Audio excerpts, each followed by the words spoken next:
salam sejahtera untuk kita semua. Baik, untuk pertemuan kali ini saya akan menjelaskan materi tentang sosiometri. Nah, materi ini terbagi menjadi dua, yaitu terkait dengan teori ya. Yang kedua itu terkait dengan praktek. Jadi untuk yang minggu pertama ini kita akan mempelajari teori dari sosiometri itu seperti apa. Oke, baik. Yang pertama itu sebelum kita melangkah lebih jauh, kita harus tahu sosiometri itu apa gitu ya, atau sejarah sosiometri itu bagaimana. Nah, sosiometri ini dikembangkan pertama kali oleh Jacob Moreno Levi ya.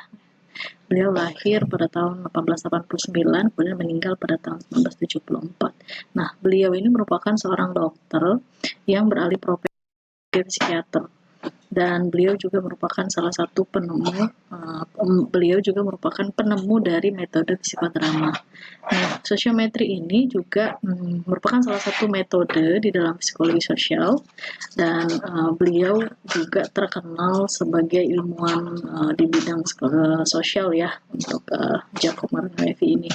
Nah, kemudian metode dari sosiometri ini dikembangkan untuk menganalisa bagaimana hubungan antar emosi dalam satu kelompok.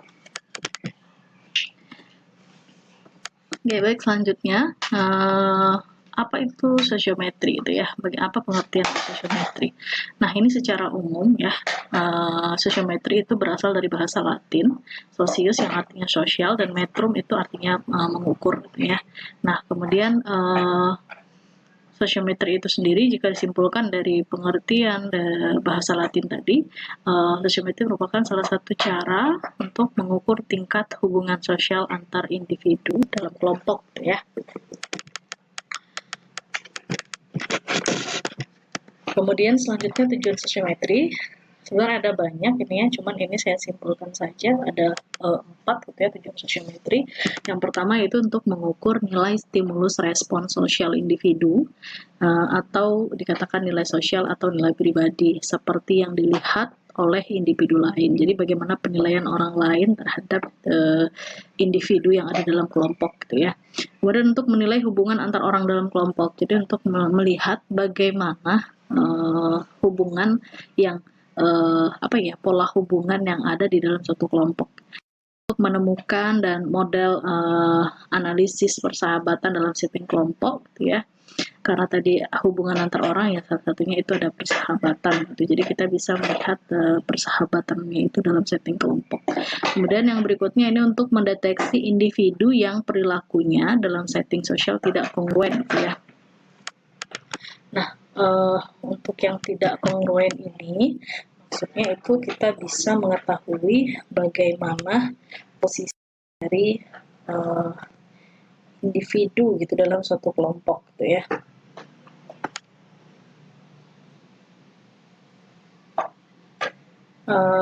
Bisa dikatakan juga nanti ada istilah dalam sosiometri ini, ada bintang, ada isolate gitu ya, atau terisolir. Nah, yang tidak kongruen ini kita bisa mengetahui siapa yang paling populer gitu ya, siswa yang paling populer, siapa yang tidak populer atau terisolir gitu. Dan kita akan tahu bagaimana pola hubungan nanti yang terbentuk di dalam kelompok tersebut. Kemudian yang berikutnya ini ada model sosiometri. Nah, untuk model sosiometri ini secara garis besar itu ada 3. Yang pertama yaitu model nominasi. Nah, dalam model nominasi ini, responden itu diminta untuk memilih nama yang terbatas dari kelompok. Misalnya, responden memilih 2 atau 3 orang dari anggota kelompok. Ini sesuai dengan instruksi dan pertanyaan yang dibuat oleh kalau dalam bimbingan konseling itu berarti guru BK gitu ya, atau yang melakukan asesmen gitu ya, menggunakan sosiometri. Nah, ini contohnya. Yang pertama itu dengan siapakah Anda ingin belajar bersama. Yang kedua, siapa teman yang disukai untuk bercerita tentang masalah yang dialami. Nah, pertanyaannya ini boleh negatif, boleh juga positif gitu ya. Misalnya, siapakah teman yang tidak disukai? Boleh gitu. Nah, itu dipilih adalah siapakah teman yang tidak disukai dalam belajar misalnya itu.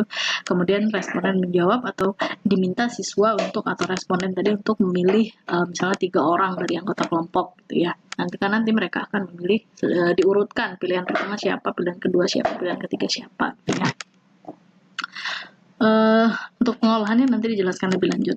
Kemudian model skala bertingkat. Nah, dalam model skala bertingkat ini responden diberikan daftar nama anggota kelompok dan petunjuk pengisian, ya. Kemudian responden diminta untuk memberikan tanda di samping anggota kelompok pada daftar nama.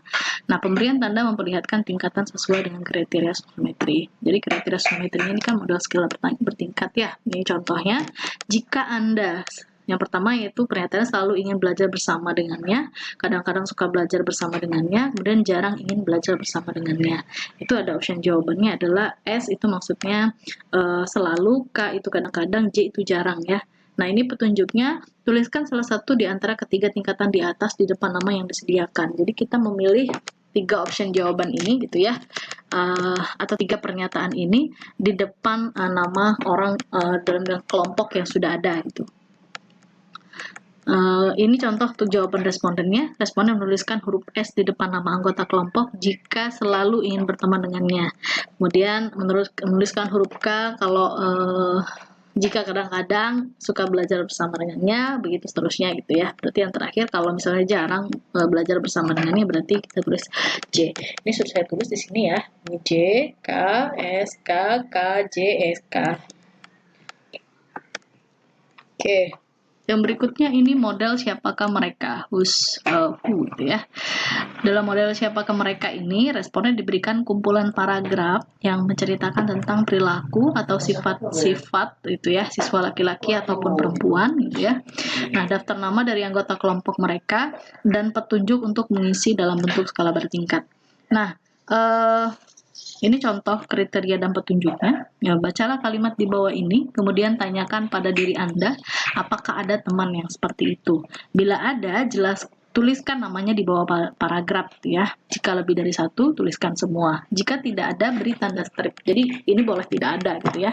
Kemudian lanjutkan kalimat selanjutnya. Nah, misalnya ini pertanyaan pertama, yaitu dia merasa tidak gembira dan bahagia. Dia tidak suka humor. Dia tidak pernah senyum atau tertawa. Dia termenung dan sedih. Siapakah mereka? Kemudian yang kedua, dia belajar dengan rajin, mengerjakan tugas dengan baik.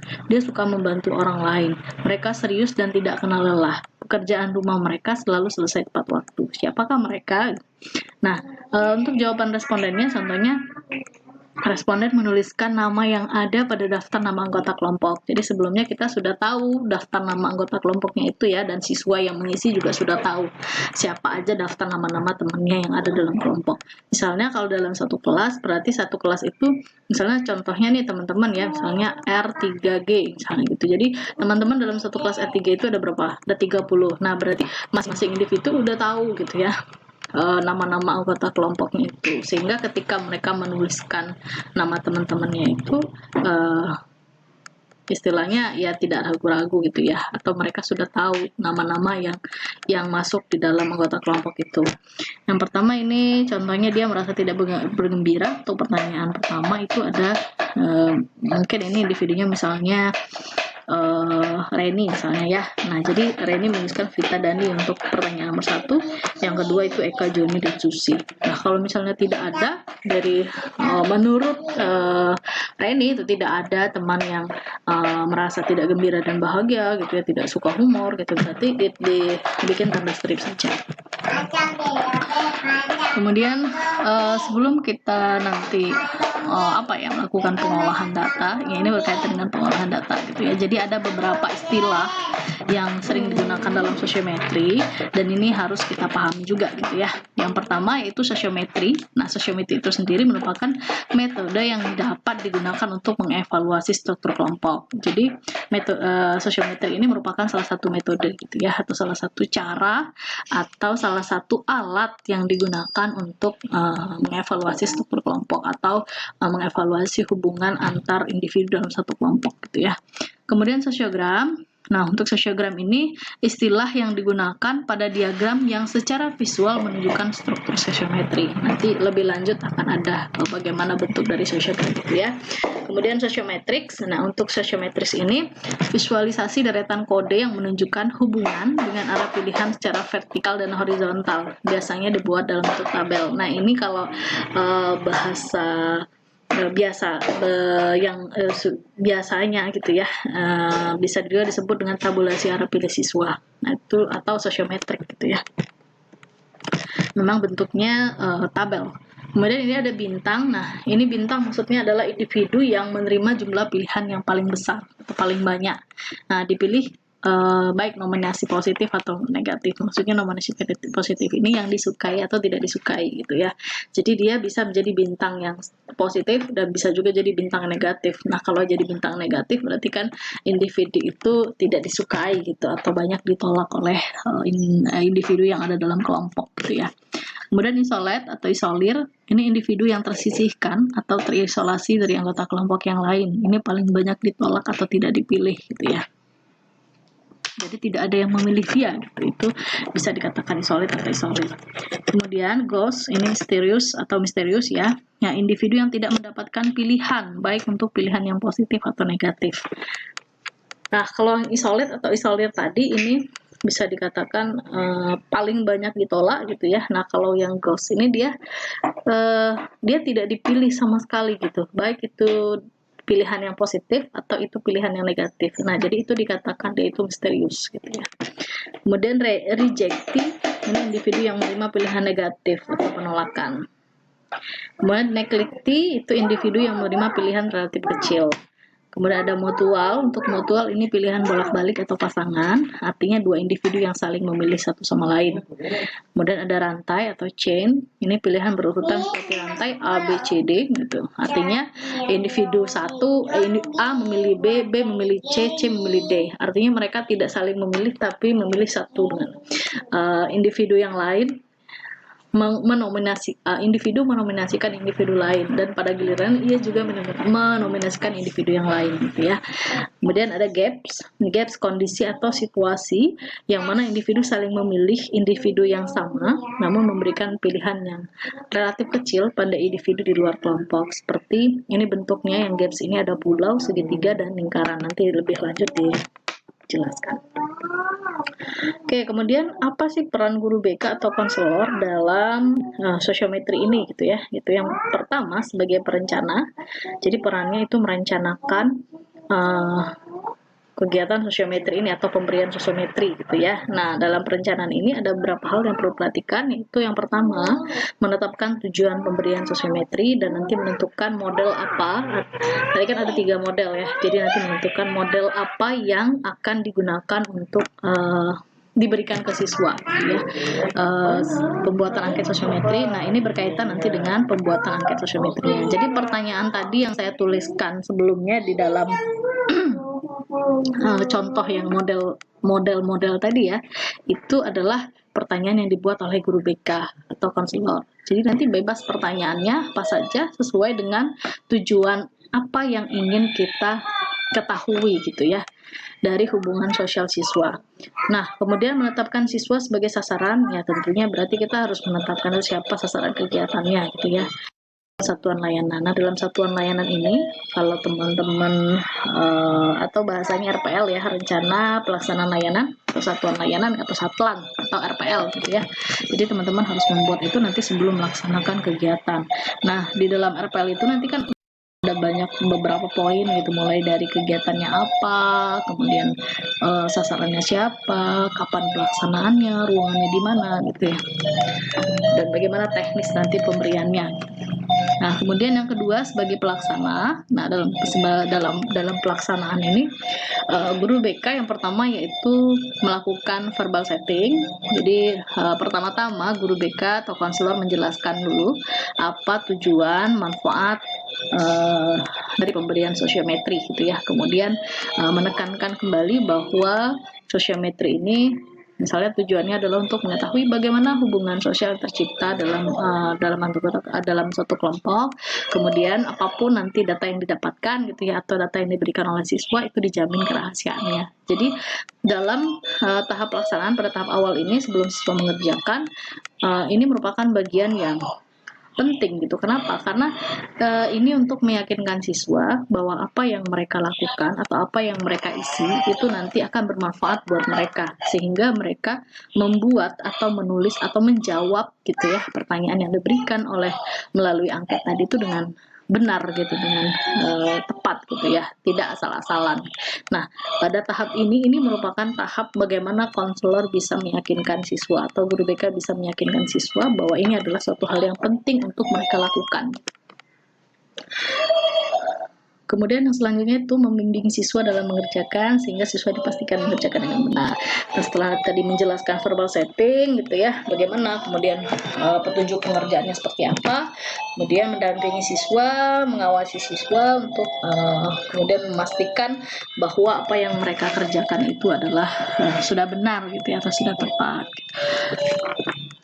Kemudian yang berikutnya ini melakukan pengolahan data. Nah, tadi setelah kita melaksanakan tentu hasilnya dikumpulkan. Setelah dikumpulkan, kemudian kita melakukan pengecekan terlebih dahulu terhadap angketnya sudah benar atau belum gitu ya. Dalam artian apakah ada data yang tertinggal atau tidak gitu yang diisi oleh siswa. Kalau sudah siap, maka kita lakukan pengolahan data. Setelah dilakukan pengolahan data ini atau mengolah data gitu ya. Yang pertama yang ada beberapa hal yang kita lakukan sebagai guru BK atau konselor, yaitu yang pertama membuat tabulasi arah pilih atau tadi ya sosiometrik, yang di awal tadi ada istilah sosiometrik. Jadi pertama kita buat sosiometrik dulu atau tabulasi arah pilih, kemudian yang kedua kita buat sosiogram, kemudian yang ketiga kita melakukan perhitungan untuk indeks pemilihan, dan yang terakhir itu melakukan analisis hasil dan interpretasi data atau hasil dari sosiometrik, sosiogram, dan indeks hasil perhitungan dari indeks pemilihan. Kemudian yang keempat ini menindaklanjuti analisis. Nah, dalam menindaklanjuti analisis ini ada 2 poin yang kalau saya tekankan gitu ya. Yang pertama yaitu mengkomunikasikan ke siswa hasil pengolahan data. Jadi hasil dari sosiometri tadi itu bisa berupa data individual, bisa juga berupa data kelompok gitu ya. Kalau kelompok berarti gambaran secara keseluruhan bagaimana pola hubungan sosial yang terbentuk dalam satu kelompok. Kalau yang secara individual berarti bagaimana posisi individu itu di dalam satu kelompok. Nah, itu perlu kita hasilnya setelah kita melakukan pengolahan, kita perlu mengkomunikasikan ke siswa. Kenapa harus dikomunikasikan? Supaya siswa tahu posisinya dia itu seperti apa, kemudian bentuk hubungan yang ada di dalam kelompok itu seperti apa, sehingga kalau misalnya ada hal-hal misalnya seperti siswa yang terisolir, siswa yang bintang tadi gitu ya, atau yang baik itu yang terisolir atau bintang, bagaimana kemudian kita mengkomunikasikan itu ke siswa sehingga siswa mengetahui posisi dia dalam kelompok itu. Kalau misalnya ada hal-hal yang seperti misalnya tadi terisolir, berarti siswa itu harus kita berikan layanan gitu ya, dalam artian siswa menjadi tahu bagaimana posisinya sehingga kita prioritaskan untuk diberikan layanan gitu ya, dan kemudian bisa membantu siswa itu menjadi lebih baik gitu ya. Misalnya kalau tadi dia terisolir, mungkin kita bisa membantu siswa itu untuk supaya dia menjadi lebih baik atau tidak terisolir lagi gitu ya, supaya bagaimana dia mengembangkan diri dengan baik dalam hal bidang sosialnya gitu.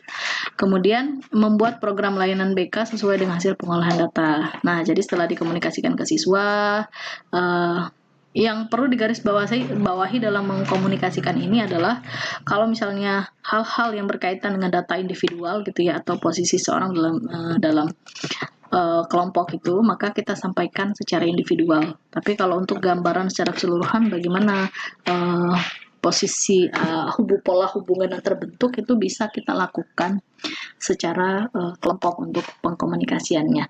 Nah, kemudian yang berikutnya itu kita membuat program layanan BK.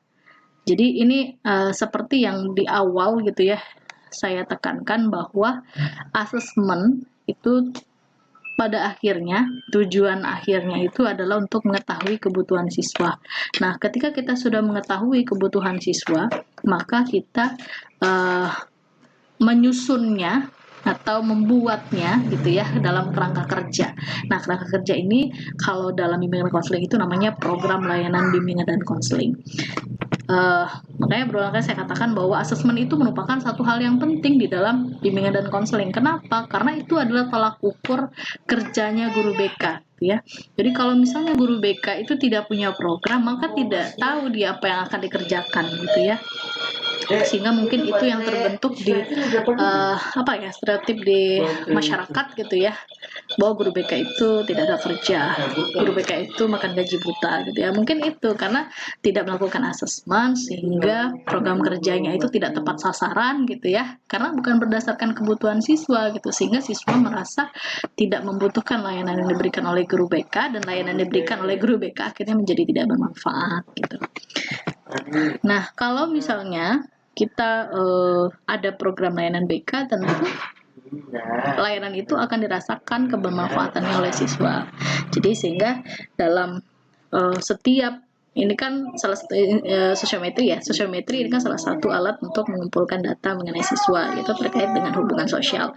Nah, jadi setelah kita melakukan pengolahan hasil data, maka kita perlu membuat rekomendasi gitu ya. Misalnya kalau untuk siswa yang terisolir, apa yang akan kita lakukan untuk siswa yang terisolir? Atau layanan apa yang akan kita berikan kepada siswa untuk membantu supaya siswa itu menjadi apa ya, bisa berbaur misalnya dengan teman-temannya, bisa disukai oleh teman-temannya gitu ya, tidak menjadi terisolir lagi gitu.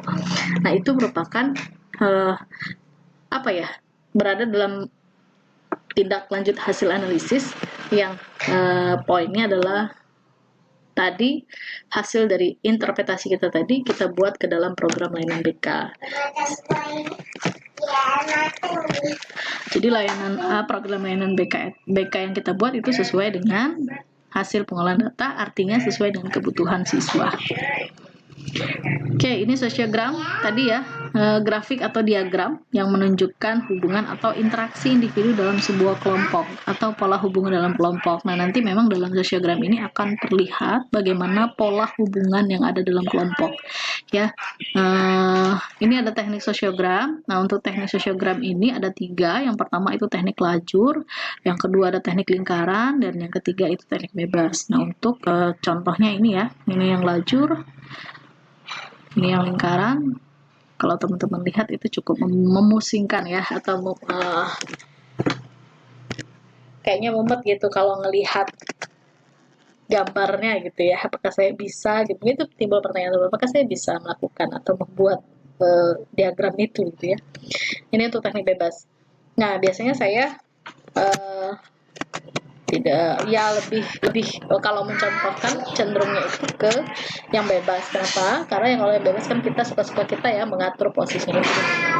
Sebenarnya sama halnya dengan lajur atau lingkaran gitu, tapi kalau saya lebih enak yang teknik bebas. Nah, nanti untuk teman-teman gitu ya, silahkan mana yang menurut teman-teman lebih nyaman atau lebih enak untuk membuat atau memilih teknik sosiogram ya, atau membuat sosiogram nanti pakai teknik yang apa gitu.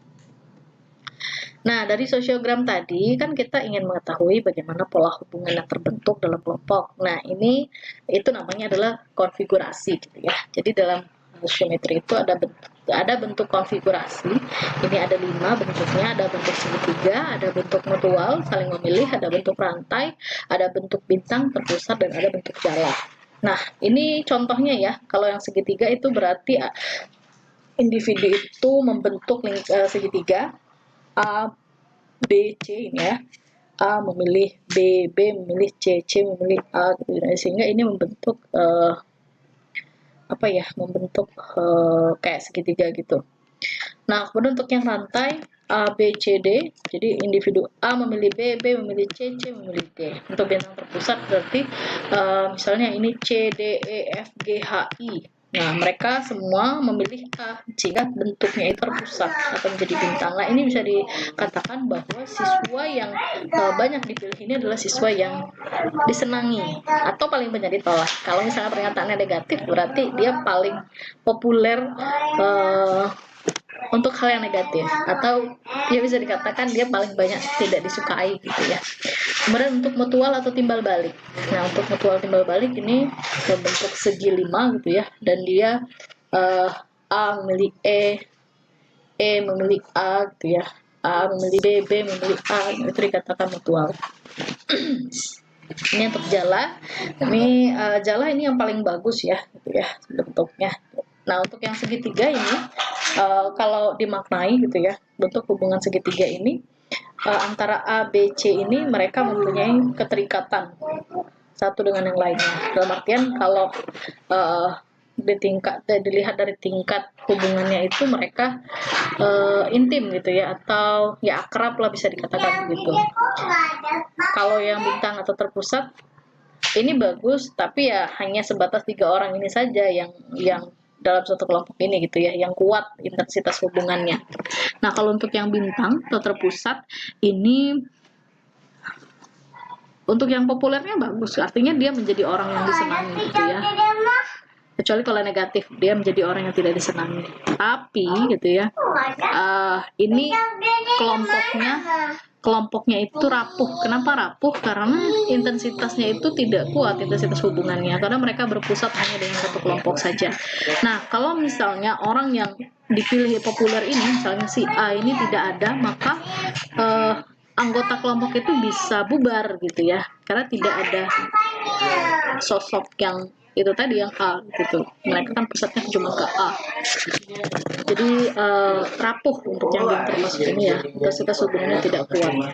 Ya, yang mutual atau timbal balik ini kuat ya, tapi ya itu mereka hanya memilih individu satu dengan individu yang lainnya saja. DC gitu, BC gitu. Nah, kemudian rantai A, B, C, D. Ini ibarat katanya apa ya? Seperti cinta tak berbalas lah gitu ya. A memilih B, B memilih C, C memilih D. A mencintai B, B mencintai C, C mencintai D. Jadi nggak ketemu gitu ya. Jadi intensitas hubungannya itu nggak kuat. Kenapa? Karena itu tadi tidak berbalas gitu. Kemudian untuk jala ini yang paling bagus ya untuk hubungannya. Kenapa? Karena satu dengan lain itu saling berkaitan. Gitu. Dan intensitas hubungannya kuat. Ini untuk pengolahan sosiometri. Ini saya jelaskan secara ininya dulu ya, belum secara prakteknya ya. Jadi untuk pengolahan sosiometri ini gambaran nanti untuk minggu depan teman-teman gitu ya. Nah, untuk pengolahan sosiometri ini terbagi menjadi 2, yaitu yang pertama secara manual dan yang kedua secara komputerisasi. Nah, untuk langkah-langkah pengolahannya ini yang perlu diperhatikan oleh konselor gitu ya. Yang pertama yaitu memeriksa kelengkapan hasil sosiometri. Jadi sebelum kita membuat tabulasi arah pilih atau sosiometrik, maka kita melakukan pengecekan terlebih dahulu terhadap angket yang telah diisi oleh siswa tadi gitu ya. Bagaimana kelengkapan jawabannya dan apakah layak untuk diolah atau tidak. Kalau misalnya tidak layak berarti ya bisa kita komunikasikan lagi ke siswa gitu untuk mereka melakukan pengisian kembali gitu. Kalau misalnya sudah layak berarti kita lakukan pengolahan data. Nah, yang kedua yaitu membuat tabulasi arah pilih atau sosiometrik. Nah, untuk membuat tabulasi arah pilih atau sosiometrik ini kita membuatnya dalam bentuk tabel ya. Tabelnya itu tabel tabulasi arah pilih dengan memasukkan identitas siswa atau kode siswa serta skor berdasarkan pilihan siswa sesuai dengan model sosiometri yang digunakan. Jadi nanti skor ada memasukkan skor-skornya ya. Next akan ada contohnya. Yang ketiga yaitu membuat sosiogram. Nah, sosiogram ini dibuat sesuai dengan tabulasi arah pilih siswa. Nah, sosiogram ini dibuat untuk mempermudah atau untuk melihat arah hubungan, intensitas, bentuk hubungan dan posisi peserta didik dalam kelompok. Setelah sosiogramnya tadi sudah ada contohnya ya. Nah, tinggal lagi kita mempraktekkan. Minggu depan kita praktekkan. Kemudian yang keempat, menganalisis dan menginterpretasi data. Nah, untuk menganalisis dan menginterpretasi data ini, yang pertama kita membuat analisis hubungan sosial dari hasil sosiogram dan perolehan skor individu. Kemudian menghitung indeks pemilihan. Dan yang ketiga, memaknai hasil pengolahan data. Nah, memaknai hasil pengolahan data ini nanti berkaitan dengan menindaklanjuti ya hasil dari pengolahan data tadi, memasukkannya ke dalam rencana program layanan. Oke, untuk pengolahan tadi sebelumnya saya katakan bahwa pengolahan itu bisa dilakukan secara manual, bisa juga dilakukan secara komputerisasi gitu ya. Nah, untuk pengolahan manual ini berarti tanpa menggunakan bantuan aplikasi gitu ya. Ya kita melakukannya ya secara manual gitu ya. Buat tabulasi arah pilih, kalau misalnya secara aplikasi nanti kita sudah ada menu ya, entry datanya. Nah, kalau ini berarti kita harus membuat tabelnya, kemudian memasukkan atau menginput satu-satu gitu ya, skornya. masukkan namanya. Kemudian itu tidak secara otomatis nanti hasilnya akan muncul. Kalau pakai aplikasi kan dia langsung muncul gitu ya. Setelah kita melakukan proses pengisian entry data gitu ya, maka hasilnya secara otomatis muncul. Nah, kalau secara manual ya tentu semuanya kita buat, mulai dari sociogram, kemudian hasil indeks pemilihannya gitu, itu semua uh, kita buat secara manual gitu ya, artinya kita mengikuti step-step yang ada. Nah, kalau untuk yang ini contoh pengolahan manualnya ya. Yang pertama, kita memberikan daftar isian sosiometri ini dulu ke siswa gitu ya. Kemudian setelah kita berikan daftar isian sosiometri ini, kita membuat nih tabulasi arah pilih siswa. Ini saya bilang tadi, nama pemilih ini anggap aja A, B, C, D ini saya kosongkan ya. Tadi pemilih ini artinya ini siswa nomor 1, nomor 2, nomor 3, nomor 4. Nanti untuk ininya kode aja di sininya ya. Nah, ini untuk skor-skornya. Ini kebetulan praktek contoh yang saya tampilkan ini adalah salah satu contoh pengolahan untuk model nominasi.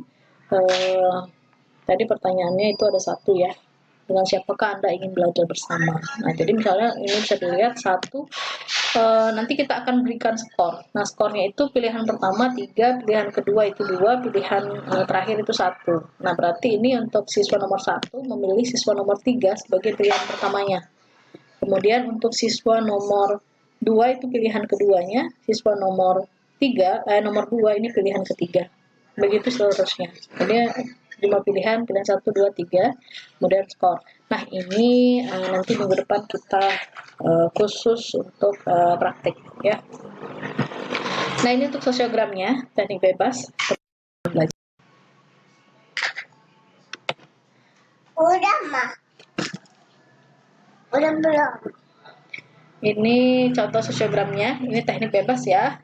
Ini ada keterangan laki-laki, perempuan, arah pilihan, saling memilih, pilihan 1, pilihan 2, pilihan 3. Kalau tadi kan ada 3 orang ya, jadi ada pilihan 1, pilihan 2, dan pilihan 3. Dibedakan bagaimana tinta warna arah panahnya atau arah pilihannya. Itu untuk memudahkan kita nanti dalam melakukan analisis ya. Nah, ini saya jelaskan secara umum dulu, belum untuk mempraktekkan. Minggu depan kita bahas ya secara praktek. Nah, ini kesimpulan. Ini adalah contoh kesimpulan gitu ya. Tapi nanti apakah hanya ini saja? Tidak. Gitu. Ini adalah contoh. Apakah bisa lebih banyak? Ya bisa aja gitu ya. Ini hanya sekedar contoh saja. Misalnya ada beberapa konfigurasi yang terbentuk. Satu, konfigurasi bintang. Kurang baik karena pusatnya hanya di tengah saja. Kalau tidak ada siswa menjadi pusatnya, maka kelompok akan pecah. Untuk pilihan 1 terlihat siswa yang paling disenangi dalam belajar adalah siswa nomor 3, pilihan 2 itu siswa nomor 2 dan 5, untuk pilihan 1 adalah siswa nomor 8 dan siswa nomor 1. Nah, jadi dalam kesimpulan dari sosiogram ini maksudnya adalah kita memaknai sosiogram ini. Ini udah kesimpulan dari sosiogram ini berarti kita sudah melakukan analisis atau menginterpretasikan hasil dari sosiogram ini. Minggu depan kita bahas lebih lanjut ya. Ini untuk rumus analisis indeks. Ini status pemilihan, status pemilihan penolakan, status penolakan ya. Ini rumusnya, ini kodenya, ini keterangannya. Minggu depan kita bahas lebih lanjut ya. Ini untuk contoh perhitungan nilai indeks. Nah, sehingga kesimpulannya didapatkan bahwa untuk siswa yang populer itu adalah siswa nomor 1 dan siswa yang terisolir itu adalah siswa nomor 10. Nah, terisolir ini tidak ada yang memilih dia sama sekali nih. Kemudian untuk pengolahan komputerisasi. Nah, pengolahan dilakukan melalui aplikasi sosiometri. Aplikasi digunakan untuk membantu guru BK atau konselor dalam mengolah data hasil angket sosiometri. Nah, ini bisa mengefisienkan waktu dalam pengolahan gitu ya, dibandingkan dengan pengolahan yang secara manual. Ini ada beberapa rekomendasi aplikasi sosiometri yang dibuat oleh Pak Matsur SPDKons, beliau adalah guru BK di Kudus ya. Aplikasinya ini ada yang gratis, tapi saya belum mendapatkan gitu ya. Ada masternya, hanya saja untuk yang sosiogramnya itu belum ada gitu ya. Dia kan bukan hanya tabulasi arah pilih saya dari indeks pemilihan, tapi ada sosiogramnya juga. Nah, untuk yang Pak Mansur ini kalau untuk yang lengkapnya itu berbayar ya.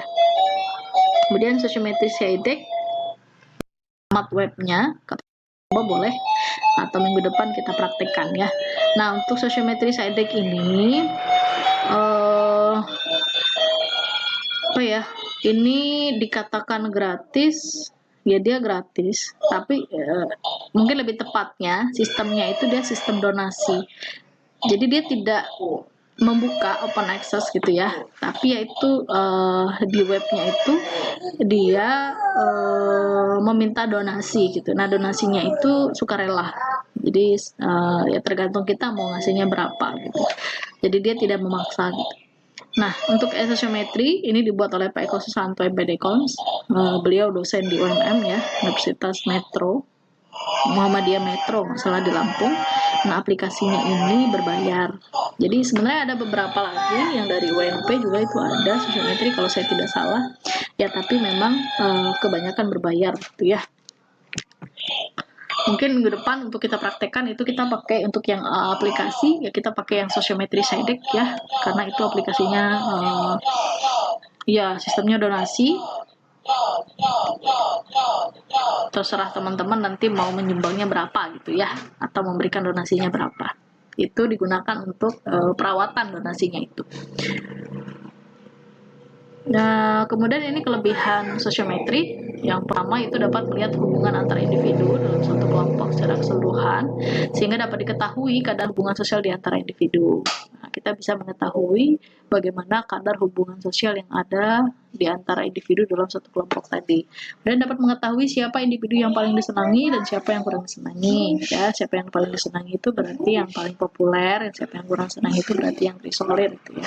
Memperbaiki struktur hubungan sosial kelompok. Nah, ketika kita sudah tahu siapa yang disenangi, siapa yang tidak disenangi, maka hasil dari sosiometri ini bisa kita gunakan untuk memperbaiki struktur hubungan tadi gitu ya. Kita membuat layanan atau kita memberikan layanan bimbingan konseling yang berkaitan dengan bidang sosial gitu ya, khusus untuk hubungan sosial. Nah, itu tujuannya untuk memperbaiki struktur hubungan sosial tadi gitu ya, sehingga struktur hubungan sosial kelompok tadi menjadi lebih baik gitu ya. Kemudian yang keempat, memperbaiki penyesuaian sosial individu. Ya, karena hubungan sosial ini tentu berkaitan juga dengan penyesuaian sosialnya ya. Bisa jadi orang terisolir itu karena dia tidak mampu untuk menyesuaikan diri. Sehingga, nah ini yang kita perbaiki. Sehingga diharapkan nanti siswanya mampu beradaptasi dan menyesuaikan diri dengan anggota kelompoknya atau lingkungan sosialnya. Yang kelima, dapat digunakan untuk memperoleh data mengenai hubungan sosial baik dalam kelas maupun dalam kelompok. Nah, yang keenam, mempelajari akibat dari proses pendidikan di sekolah terhadap hubungan sosial peserta didik gitu ya, atau sosial siswa gitu. Yang ketujuh, mempelajari mutu kepemimpinan dalam berbagai situasi. Yang kedelapan, menemukan norma pergaulan antara peserta didik yang diinginkan dalam kelompok tersebut. Jadi memang sosiometri ini tidak hanya sebatas siapa yang disukai, siapa yang tidak disukai gitu ya, tapi dia juga bisa melihat mutu kepemimpinan gitu ya, siapa yang dipilih untuk dijadikan pemimpin, itu juga bisa melalui sosiometri ini. Nah, ini juga kemudian sosiometri ini tidak hanya bisa digunakan dalam setting sekolah saja atau guru BK saja, tapi untuk dunia kerja juga bisa digunakan ya. Kalau di perusahaan itu mungkin HRD. Nah, HRD bisa menggunakan sosiometri ini untuk melihat bagaimana gambaran hubungan sosial yang ada di dalam kelompok gitu ya, yang dinaungi oleh perusahaan itu tadi. Misalnya kan ada bagian-bagian atau divisi-divisi di perusahaan itu ya. Nah, untuk melihat bagaimana hubungan sosial di satu divisi itu bisa digunakan sosiometri ini. Gitu. Atau untuk memilih pemimpin, manajer, ini bisa juga menggunakan sosiometri ini. Kemudian kelemahan sosiometri ini hanya dapat diterapkan pada kelompok siswa yang sudah saling mengenal dalam waktu yang cukup lama. Nah, memang syarat salah satu untuk memberikan sosiometri ini adalah individu itu sudah menjalin hubungan atau mengenal dalam waktu yang cukup lama. Gitu. Jadi kalau untuk siswa baru yang baru misalnya 2 minggu gitu ya, atau baru sebulan itu belum cocok untuk diberikan sosiometri gitu. Kecuali kalau mereka sudah 1 semester, nah berarti mereka sudah saling mengenal dalam waktu yang cukup lama, itu bisa diberikan. Kemudian yang kedua itu akurasi data penggunaan sosiometri yang sesuai dengan tujuan sangat ditentukan oleh kemampuan guru BK atau konselor dalam menyusun angket sosiometri. Ini berkaitan dengan pertanyaannya ya, atau pernyataannya. Kemudian siswa tidak mudah untuk menetapkan pilihan teman, menetapkan intensitas hubungan yang selama ini terjadi, maupun saat menetapkan kriteria pribadi sifat-sifat anggota kelompok kelasnya. Yaitu ini sebenarnya bisa kita atasi ya dengan melakukan verbal setting tadi ya. Kita menjaga kerahasiaan apapun data yang diinginkan. Khususnya untuk kalau yang paling disenangi, saya pikir itu tidak begitu masalah gitu ya. Tapi kalau untuk yang tidak disenangi atau tidak disukai, nah ini akan sulit bagi siswa untuk mengungkapkan. Kenapa? Karena takut nanti guru BK-nya misalnya menceritakan ke temannya gitu, atau ke temannya tahu itu dia tidak menyukai misalnya Reni tidak menyukai Indah gitu. Nah, dia khawatir nanti kalau informasi itu bocor ke Indah sehingga makin memperburuk hubungan gitu ya. Nah, ini bisa mempengaruhi ya kelemahan sosiometri itu gitu ya. Karena kaitannya dengan ya kalau memilih yang positif ya mungkin tidak terlalu masalah, tapi yang berkaitan dengan pilihan yang nominasi yang negatif atau pilihan penglihatan yang negatif itu yang mungkin siswa agak susah untuk mengungkapkannya. Oke, baik, ini untuk sumber referensi yang saya pakai ya, teman-teman bisa cek juga atau bisa cari. Itu saja penjelasan saya. Kemudian selanjutnya ini ada tugas mandiri. Nah, untuk tugas mandiri ini, kumpulkan data sosiometri pada siswa sebanyak 15 orang. Lakukan pengolahan data, interpretasikan data, dan buat rencana program layanan BK. Nah, kumpulkan tugas melalui link. Jadi, karena ini kita baru praktek, jadi untuk minggu ini teman-teman cukup mengumpulkan data sosiometri pada siswa atau pada individu itu sebanyak 12 orang. Syaratnya dia harus saling mengenal ya. Jadi untuk data sosiometri ini kan harus saling mengenal. Jadi teman-teman harus memberikan ini kepada orang-orang yang saling mengenal satu dengan yang lainnya gitu ya. Boleh diberikan ke kelas yang lain atau minta teman-teman kelas lain untuk mengisi, tapi ya syaratnya itu tadi ya, untuk siswanya itu sebanyak 15 orang. Kemudian lakukan pengolahan data. Nah, untuk pengolahan data karena kita baru prakteknya minggu depan, jadi pengolahan data, interpretasi, dan pengumpulan tugasnya. Kalau di sini saya buat tanggal 15 itu untuk data sosiometrinya ya, data sosiometri yang sebanyak 15 orang ini. Karena nanti minggu depan kita akan melakukan berpraktik gitu ya. Nah, untuk yang pengolahan data poin 2 dan 3 ini nanti minggu depannya lagi ya. Oke, baik, itu saja yang bisa saya sampaikan. Terima kasih atas perhatiannya. Mohon maaf jika ada hal-hal yang kurang berkenan. Kalau ada pertanyaan silahkan kita diskusikan melalui WhatsApp grup ya. Oke, terima kasih. Assalamualaikum warahmatullahi wabarakatuh.